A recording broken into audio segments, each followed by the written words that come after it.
शास्त्रों के स्मरण करने से 3 लाभ होते हैं।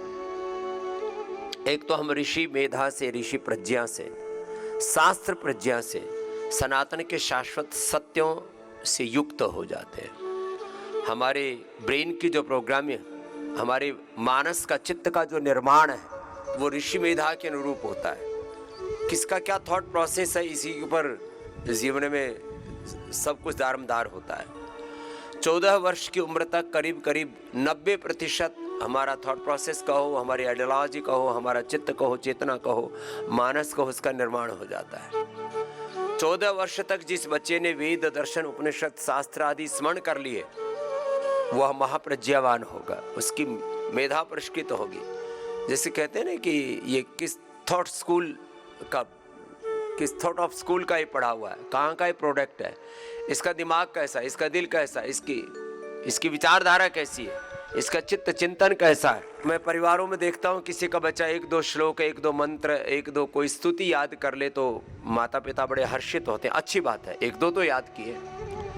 भगवान राम कृष्ण, हनुमान, शिव आदि की स्तुति याद कर लेते हैं, कोई सूत्र मंत्र याद कर ले तो माता पिता हर्षित होते हैं। यहाँ तो बच्चे हजारों सूत्र मंत्र, एक बच्चा 10, 20, 25, 50 हजार से लेकर के 1 लाख सूत्र मंत्र आदि उसको स्मरण हो जाते हैं। इसके लिए जोरदार अभिनंदन है, यह है बड़ी बात।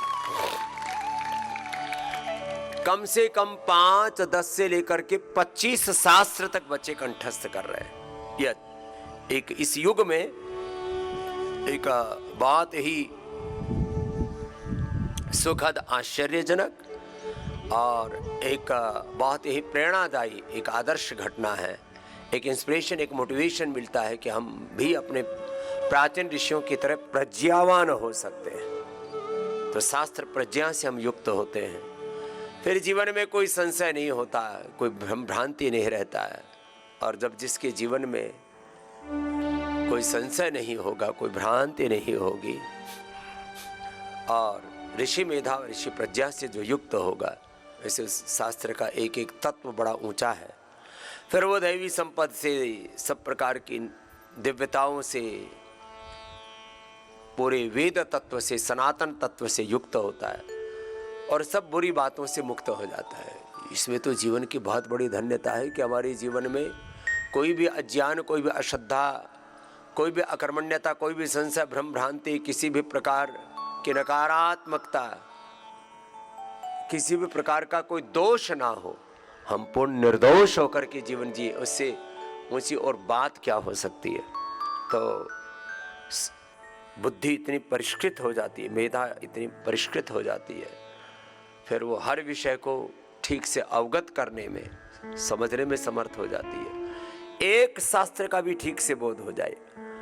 अष्टाध्यायी, फिर इसकी व्याख्या पढ़ते हैं प्रथमा वृत्ति में, काशिका वृत्ति में और महाभाष्य में।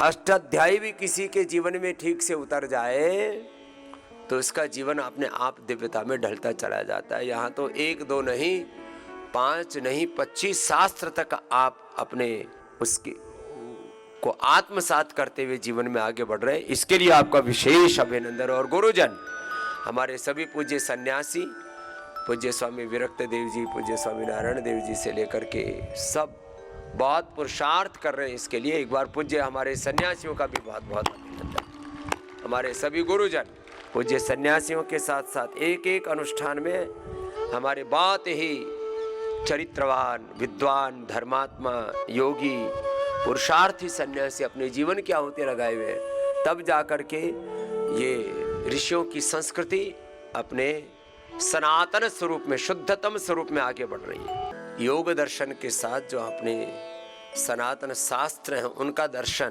प्रत्यक्ष रूप से यहाँ इस स्वामी दर्शनानंद गुरुकुल ज्वालापुर महाविद्यालय अपने आप में एक बहुत बड़ा इसका इतिहास रहा है। और उस इतिहास में कालखंड में जो बीच में शैथिल्य आ गया था उसको 2 सालों में पूरी तरह से बदल डाला है।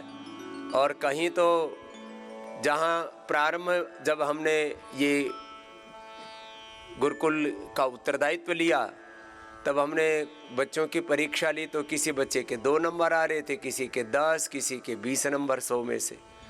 तब उन सबसे हाथ जोड़े, भाई या तो आप जो है जो गुरुकुलीय परंपरा है उसके अनुरूप पढ़ो। तो उसमें करीब करीब 80-90% बच्चे खाली हो गए और अब करीब करीब 90% से 95% से बल्कि प्लस बच्चे नए आ गए। और आपने बहुत पुरुषार्थ किया, इसलिए आपका जोरदार अभिनंदन। और उसमें से भी कुछ बच्चों ने पुरुषार्थ किया, तो हमने किसी को यहाँ से बाहर जाने के लिए नहीं बोला। हमने कहा देखो यहाँ जो गुरुकुल का सिद्धांत है उसके अनुरूप आपको पुरुषार्थ करना पड़ेगा। और आज बच्चे उसके अनुरूप पूरा पुरुषार्थ कर रहे हैं। और बहुत साधारण सी एक व्यवस्था रखी है यहाँ। तो शिक्षा का शुल्क का तो कोई प्रश्न ही नहीं है। आवास भोजन आदि के लिए जो भी एक शिक्षा सहयोग या हम बोलते हैं माता पिता की आहुति बहुत साधारण सी, माने पूरे साल भर का 24,000 रुपये, माने 2,000 रुपये मासिक में तो भोजन भी पूरा नहीं होता। आवास, शिक्षण और सारी व्यवस्थाओं का संचालन एक गुरुकुल के ऊपर 1 करोड़ रुपए से ज़्यादा का खर्चा आता है, अतिरिक्त भार आता है। 2-2 करोड़ रुपए, 3-3, 5-5 करोड़ रुपए अतिरिक्त अलग अलग गुरुकुलों के संचालन में हम खर्च करते हैं। और यहाँ पर इस पूरी परंपरा में जो बच्चे एक शास्त्र भी कंठस्थ कर लेते हैं तो उसको 1 रुपये भी पे नहीं करना पड़ता। इसके लिए जोरदार अभिनंदन है। एक शास्त्र को याद करने पर, 2 शास्त्र को याद करने पर उसको 25-50 हज़ार रुपये का पुरस्कार ऊपर से मिलता है। तो माने ऐसी परंपरा यहाँ पर शुरू हुई है और इसको प्रामाणिकता से आप निर्वहन कर रहे हैं।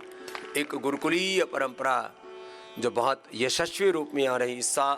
लगभग भारत के 10 से अधिक प्रधानमंत्री, 10 से अधिक राष्ट्रपति और बड़े बड़े राजनेताओं से लेकर के, महात्मा गांधी से लेकर के, बड़े बड़े धर्मात्माओं से लेकर के जितने भी राष्ट्र के कर्णधार थे उनका आगमन इस पुण्य धरा पर हुआ है। और अब आने वाले समय में बच्चों साधारण भूमिका के लिए नहीं, राष्ट्र के कर्णधारों के रूप में अपनी भूमिका निर्धारित करने के लिए आपको यहाँ पर तैयार कर रहे हैं। इसके लिए आपका जोरदार अभिनंदन है कि अतीत तो हमारा गौरवशाली है ही, उस अतीत को अपने अंतर में संजो के अब नए भारत में अपनी एक नई भूमिका के लिए, नव भारत के नव निर्माण में हमारा क्या एक नया योगदान होगा, उस अवदान के लिए हम अपने आप को तैयार कर रहे हैं। तो बहुत बड़ा संकल्प है इस गुरुकुलीय परंपरा को आगे बढ़ाने का। एक एक संकल्प के लिए सैकड़ों जीवनों की आहुति लगती है। प्रधान रूप से हमारे कुछ वरिष्ठ सन्यासी इनका नेतृत्व कर रहे हैं, फिर दूसरे सन्यासी उनका सहयोग कर रहे हैं। और ये गुरुकुलीय परंपरा को यशस्वी बनाने के लिए अपने जीवन की, अपने ज्ञान की, अपने श्रद्धा की, अपने कर्म की, पुरुषार्थ की, सेवा की आहुतियां अर्पित करके इसको आगे बढ़ा रहे। मंडू सैकड़ों करोड़ रुपए खर्च होता है। अभी आने वाले समय में हमसे लोग बोलते थे, स्वामी जी ये कार्य की सिद्धि कैसे होगी, संकल्प की सिद्धि कैसे होगी, संकल्प की पूर्ति कैसे होगी कि सैकड़ों गुरुकुलों की प्रतिष्ठा और लाखों विद्यालयों में गुरु शिष्य परंपरा के अनुरूप शिक्षा दीक्षा की व्यवस्था की प्रतिष्ठा कैसे होगी। तो इसके लिए बहुत बड़ा कार्य चल रहा है। आप आने वाले 5-10 वर्षों में, क्या बोला, आने वाले 5-10 वर्षों में लगभग 1 लाख करोड़ रुपए इस कार्य हेतु खर्च होगा। कितना बोलो? 1 लाख करोड़। 1 लाख रुपए नहीं, 1 करोड़ नहीं, 100 करोड़ नहीं, 1000 करोड़, 10,000, 20, 30, 50 हजार, 80, 90 हजार करोड़ नहीं, 1 लाख करोड़ होता है 99,000 करोड़ के बाद 1 लाख करोड़। ये इतना बड़ा तत्व है, ये सहज बात नहीं है। अब इतने बड़े कार्यों की सिद्धि के लिए पुरुषार्थ भी उतना ही करना पड़ता है। 1 लाख करोड़ रुपए, कितना बोलो? 1 लाख करोड़ रुपए इस काम में लगेगा, तब जाकर के सनातन धर्म की रक्षा, सनातन धर्म की प्रतिष्ठा, गुरुकुलीय परंपरा की प्रतिष्ठा हो पाएगी। मैकाले ने जो पूरा षड्यंत्र करके हमारी गुरुकुलीय शिक्षा प्रणाली को तोड़ मरोड़ दिया था, वो पाप खत्म हो पाएगा। तो ये दयानंद जी के लिए वह जोरदार अभिनंदन है। इनके संकल्प, महर्षि दयानंद के कृतज्ञता, और ये जो दयानंद जी बैठे इनके संकल्प से हम इधर आ पाए, नहीं तो ये बड़ा मुश्किल था यहाँ आना भी। चलो तो कपालभाति अनुलोम विलोम करो जरा। 1 करोड़ से ज्यादा तो इनकी रिपेयरिंग में खर्च हो गए। हम यूरोप में जाते हैं तो वहाँ 100, 200, 500 साल पुरानी इमारतें मिल जाती हैं।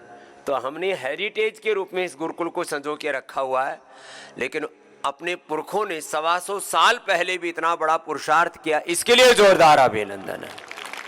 अब इस गुरुकुल को 200, 250 से 2,500, 5,000 बच्चों तक ये परंपरा आगे कैसे बढ़े। और खाली ये बात यहीं तक नहीं है।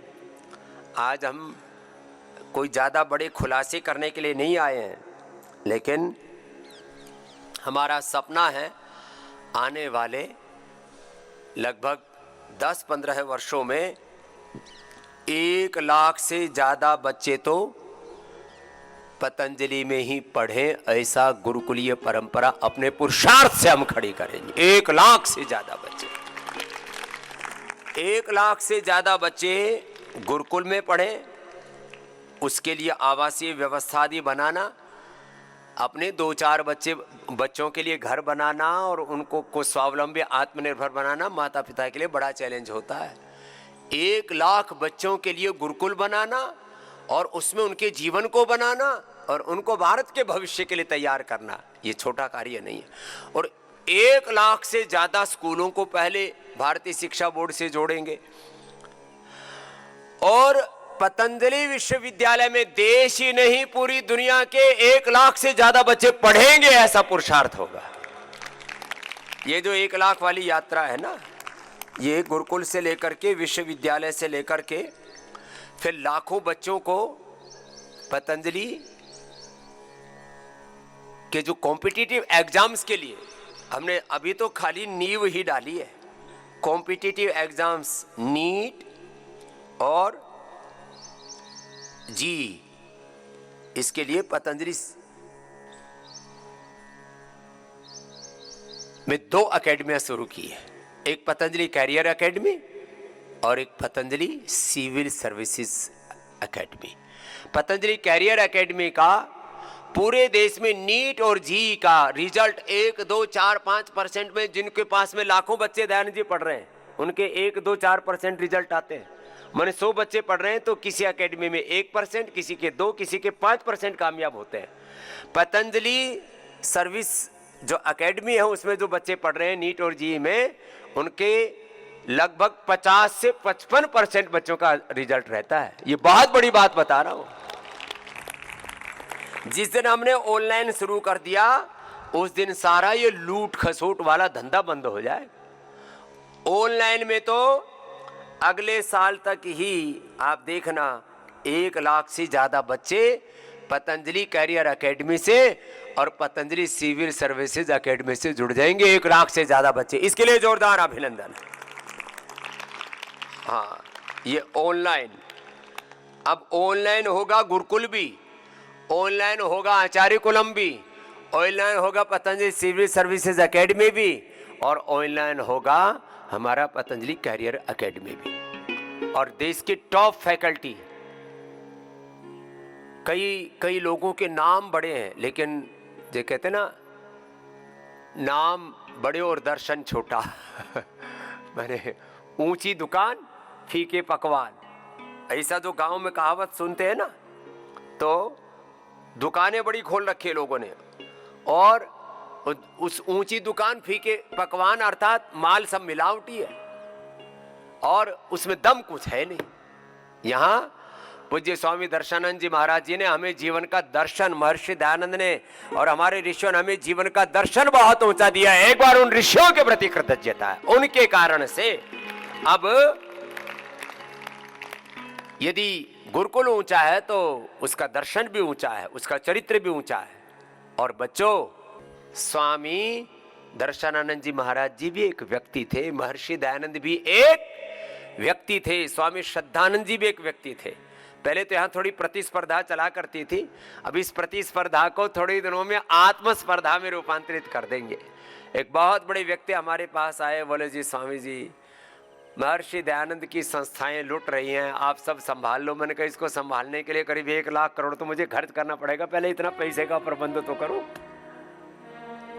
आपको आश्चर्य होगा इस बात के लिए, हमारे पास में ऐसे प्रस्ताव सदगृहस्थों से लेकर के अलग अलग संस्थाओं से लेकर के आते हैं कि स्वामी जी इस गुरुकुल को संभाल लो, इस संस्था को संभाल लो, इस कॉलेज को संभाल लो, इस यूनिवर्सिटी को संभाल लो। अब उसको संभालने के हम देखते हैं कि बजट कितना लगेगा, क्योंकि हमको कोई कमाई तो करनी ही नहीं, हमें तो भलाई करनी है, हमें कोई जमीन बेचनी तो है नहीं।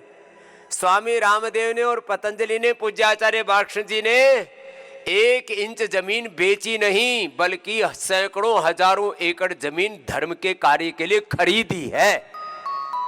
ये बहुत बड़ी बात बता रहा हूं आपसे। ज्यादातर समाजें बिक रही हैं, जमीनें बिक रही हैं धर्म की, और आजकल तो धर्म के नाम पर चंदा चोरी से लेकर के हेरा फेरी से लेकर के ये आरोप प्रत्यारोप जो है, अब कितनी सच्चाई है कितना झूठ है, क्या क्या है क्या नहीं है, ये तो वक्त बताएगा। ये परंपरा, अपनी शिक्षा व्यवस्था, अपनी चिकित्सा व्यवस्था, अपनी अर्थव्यवस्था, अपना योग तंत्र के साथ शिक्षा तंत्र, चिकित्सा तंत्र, कृषि तंत्र, अर्थतंत्र, गो आधारित अर्थतंत्र, कृषि तंत्र। पतंजलि के 1 कौड़ी से शुरू हुई, 100 करोड़ से शुरू हुई यात्रा को आज योग, आयुर्वेद, स्वदेशी और सनातन धर्म के इस सुयश को पूरी दुनिया देख रही है, पूरी दुनिया देख रही है। और हमने एक व्यवस्था और बनाई है बच्चों, सबसे सस्ती शिक्षा कहीं मिल रही है, और ये तो हम नाम मात्र का ले रहे हैं। 24,000 में तो एडमिशन फीस लगती है, 24,000 नहीं, 5-5 लाख। जो बड़े स्कूल हैं दिल्ली मुंबई आदि के, 5 लाख नहीं 25 लाख, 25 लाख नहीं 1-1 करोड़ रुपए एडमिशन फीस लगती है। और किसमें? बड़े बड़े कॉर्पोरेट हाउस चला रहे हैं साहब, बड़े बड़े मीडिया हाउस चला रहे हैं, मैं नाम नहीं लूंगा यहाँ पर, क्योंकि उसमें कई हमारे शिष्य हैं, बोले स्वामी जी आप फोन कर दो। मैंने पूछा फोन तो कर दूं, बता तो सही है मामला क्या। बोले जी 1 करोड़ रुपए लेते हैं, आप फोन कर दोगे तो 1 करोड़ तो फिर भी हम दे देंगे, वो एडमिशन भी नहीं लेते फिर भी। हाँ, 1 करोड़ रुपए तो एडमिशन फीस ले लेते हैं। नंबर 2 में किस नाम पर? बोले हम डेवलपमेंट के नाम पर, इसके विकास के नाम पर, इसके रखरखाव के नाम पर, मेंटेनेंस के नाम पर 1-1 करोड़ रुपए। और यहाँ और वहां बच्चे कैसे तैयार हो रहे हैं? किसी ने कोई विश्व कीर्तिमान नहीं बनाया है, विश्व कीर्तिमान बनाएंगे तो गुरुकुलों के बच्चे बनाएंगे। अपने लिए जोरदार अभिनंदन कीजिए बच्चों, आपको ये काम करना है। और जिस परिवेश में हम पढ़े हैं और हमने पढ़ाया है, हम पढ़े ही नहीं है। गुरुकुल खानपुर से लेकर के, गुरुकुल कालवा से लेकर के, गुरुकुल किशनगढ़ घासेड़ा से लेकर के, गुरुकुल कांगड़ी के बच्चों को भी हमने पढ़ाया है। और अब हमारे अगली पीढ़ी तैयार हो गई है। पूज्य स्वामी विरक्त देव जी, पूज्य स्वामी नारायण देव जी, पूज्य स्वामी मुकुंद देव जी, पूज्य स्वामी कौशल देव जी, पूज्य स्वामी प्रकाश देव जी, पूज्य स्वामी वासुदेव जी, एक बार सबका जोरदार अभिनंदन है। पूज्य स्वामी ईश देव जी, पूज्य साध्वी देवश्रुति जी, पूज्य साध्वी देवसुधा जी, हमारे पूज्य स्वामी दिव्य देव जी बहुत पुरुषार्थ कर रहे हैं, पूज्य साध्वी देव स्वरूपम जी। ये बहुत बड़ी यशस्वी परंपरा है, कोई ऐसे साधारण काम नहीं हो रहा है। 100 से ज्यादा सन्यासी भाई बहन इस सेवा में लगे, एक बार सबका जोरदार अभिनंदन है। 4 से 8 घंटा सेवा की है और सेवा में भी कोई कमी नहीं छोड़ी, विद्या ग्रहण में भी कोई कमी नहीं रखी, अनुशासन में तपस्या में भी कोई कमी नहीं रखी। और आज उस गुरुकुलीय परंपरा में पढ़ करके स्वामी रामदेव आपके सामने बैठा है। बच्चों, अपने भीतर एक प्रबल संकल्प होना चाहिए। भगवान ने बिना किसी जाति वर्ग समुदाय के भेदभाव के हम सबको एक जैसा ज्ञान दिया है, एक जैसी भक्ति और शक्ति दी है, सामर्थ्य दिया है। अपने सामर्थ्य को हमें विकसित करना, उसी सामर्थ्य के विकास का नाम गुरुकुलीय शिक्षा प्रणाली है। 4 बजे से लेकर के रात को 10 बजे तक आपको पूरा तान के रखते हैं, पूरे डिसिप्लिन में। हमारे पूज्य सन्यासी भी लगे रहते हैं। ये बहुत बड़ी बात है। आप बच्चे उसमें पूरा पुरुषार्थ कर रहे हो। और अब पूज्य स्वामी दर्शनानंद जी की आत्मा तृप्त हो रही होगी आप समर्थ बच्चों को देख करके। एक बार जोरदार अभिनंदन उस पूज्य महात्मा